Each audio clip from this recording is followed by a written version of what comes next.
Bonjour à toi et bienvenue sur la chaîne de Stéphane, consacrée à un phénomène de société, la virilité.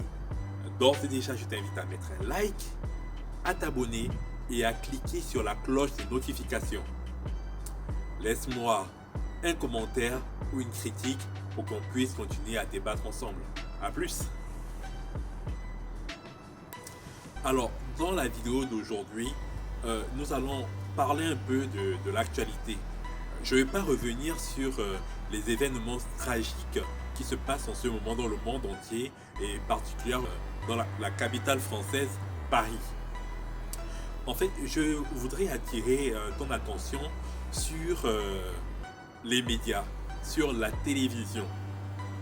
Et l'une des raisons pour lesquelles je ne regarde pas la télévision, parce que, hormis le côté distraction, la télévision nous emmène aussi dans ce qu'on peut appeler un certain lavage de cerveau. C'est-à-dire que la télévision va nous conditionner pour qu'on soit tout simplement, enfin, soyons trivial, pour qu'on soit des moutons. En fait, la vidéo est un instrument qui est là pour nous manipuler psychologiquement, pour qu'on soit des bons consommateurs. La télévision nous expose à des images, des belles images, avec des beaux présentateurs, avec en fait des images qui nous vendent une certaine idée du bonheur. Et en même temps, la télévision va nous exposer à des images de violence, va nous exposer à des images traumatisantes.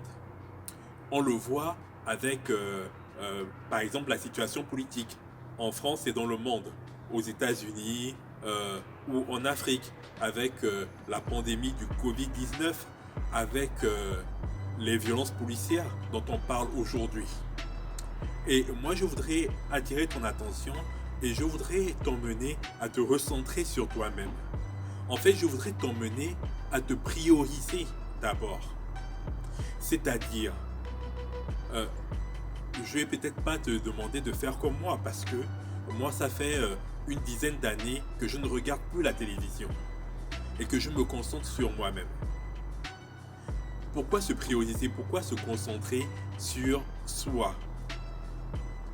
Premièrement, pour éviter de rentrer dans cet engrenage de désir, de convoitise et aussi de peur, de crainte que la télévision suscite en nous. Parce que la télévision veut nous rendre des consommateurs. On veut en fait pouvoir échapper à notre vie triste, à notre vie de tristesse avec des consommations. En fait, choisir le dernier portable, la dernière chaîne Hi-Fi ou encore le dernier ordinateur à la mode. Et ça nous éloigne petit à petit de ce qu'on devrait plutôt faire. Sur ce qu'on devrait normalement, on devrait normalement nous prioriser en fait. Donc moi je te demande de commencer à écarter petit à petit la télévision dans tes heures de liberté. C'est-à-dire, quand tu as terminé tes 5 heures de travail, si tu es ouvrier, si tu travailles à l'usine ou dans l'administration, alors je te demanderai d'enlever 1 heure par jour sur ton exposition à la télévision. Et pour 15 jours, peut-être dans 1 an ou dans 2 ans, pouvoir arrêter définitivement la télévision qui en fait ne sert à rien en fait. Et te mettre à te prioriser en fait. Priorise-toi, nourris ton esprit. Alors tu dois commencer par nourrir ton esprit. Ensuite, tu dois commencer à nourrir ton corps. Tu dois éviter tout ce qui peut t'envahir comme idée traumatisante, comme idée morbide que la télévision diffuse. Donc tu dois acheter des livres, pas trop des livres qui vont te distraire, mais des livres qui vont t'emmener à te reconstruire, à te construire plutôt. Des livres en fait de développement personnel. Tu dois nourrir ton corps. Tu dois nourrir ton corps avec des bons aliments. Avec des aliments que je voudrais dire des aliments vivants en fait. Éviter ces aliments qui sont surgelés ou bien ces aliments qui durent des mois et des mois dans des congélateurs. Manger bio et surtout faire de l'exercice. Alors, il s'agit de faire de l'exercice. C'est-à-dire, je t'invite à faire en fait, à te poser des petits défis, des petits objectifs à atteindre. En fait, parlons de l'exercice physique. Si on prend un exercice comme par exemple les pompes, tu peux commencer à te dire, bon, au premier jour, je vais faire une pompe, une répétition. Voilà. Et au deuxième jour, 2. Au troisième jour, 4. Jusqu'à 10. Et même un jour, arriver jusqu'à 20 pompes d'affilée. Donc, se donner des petits objectifs comme ça pour arriver à maîtriser un peu, en fait, arriver à rentrer en possession de ton corps physique.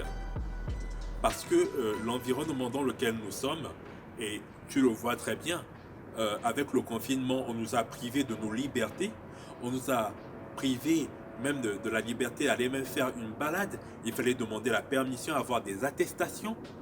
Et ben, le fait de te fixer des objectifs comme ça, des petits objectifs avec le physique, avec des exercices physiques comme par exemple les pompes, ça va t'apporter ce bénéfice de pouvoir te réapproprier de ton propre corps. Et c'est en cela que je parle de priorisation, de se prioriser. Donc, s'approprier son esprit avec de la lecture, du développement personnel et ne pas laisser les médias, ne pas laisser d'autres personnes contrôler ton esprit, contrôler ton cerveau. Donc, premièrement, la lecture pour développer ton cerveau, ton esprit. Deuxièmement, ton alimentation pour pouvoir te réapproprier en fait ton goût naturel. Et puis troisièmement, le sport pour pouvoir te réapproprier ton corps. Et que ton corps soit là, avachi sur le canapé, à regarder des programmes qui n'ont ni tête ni queue et qui sont là seulement pour t'emmener à consommer des produits, en fait t'emmener à enrichir des gens qui sont déjà riches. Voilà. Bon, la vidéo d'aujourd'hui est terminée et je te souhaite bonjour chez toi. À plus.